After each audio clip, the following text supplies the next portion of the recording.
Hello and again welcome back to my channel. তো আজ একটি নতুন ভিডিও নিয়ে এসেছি। আজ বিকালে আমি কি করি সেটাই আপনাদের সাথে শেয়ার করব। চলুন। তো প্রথমে ঘুম থেকে উঠে বিছানাটা ঝেড়ে নিলাম। জানেন তো, আমি যখনই ঘুম থেকে উঠি, সকালে হোক বা বিকালে, আমার বিছানা ঝাড়তেই হবে, না হলে মনটা কেমন একটা লাগে, মনে হয় কিছু যেন মিস করে গেছি, এরকম মনে হয়।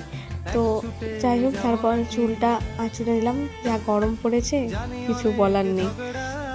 ফল কাটা ছিল, সেগুলোই খাচ্ছিলাম, তরমুজ আর লিচু।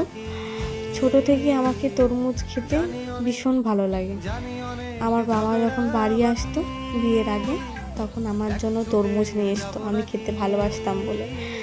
এতই খেতে ভালোবাসতাম যে একটা গোটা তরমুজ একাই খেয়ে নিতাম। তো তারপরে একটু ছাদে এসেছিলাম হাওয়া খাওয়ার জন্য। খুবই বাতাস দিচ্ছিল ছাদে।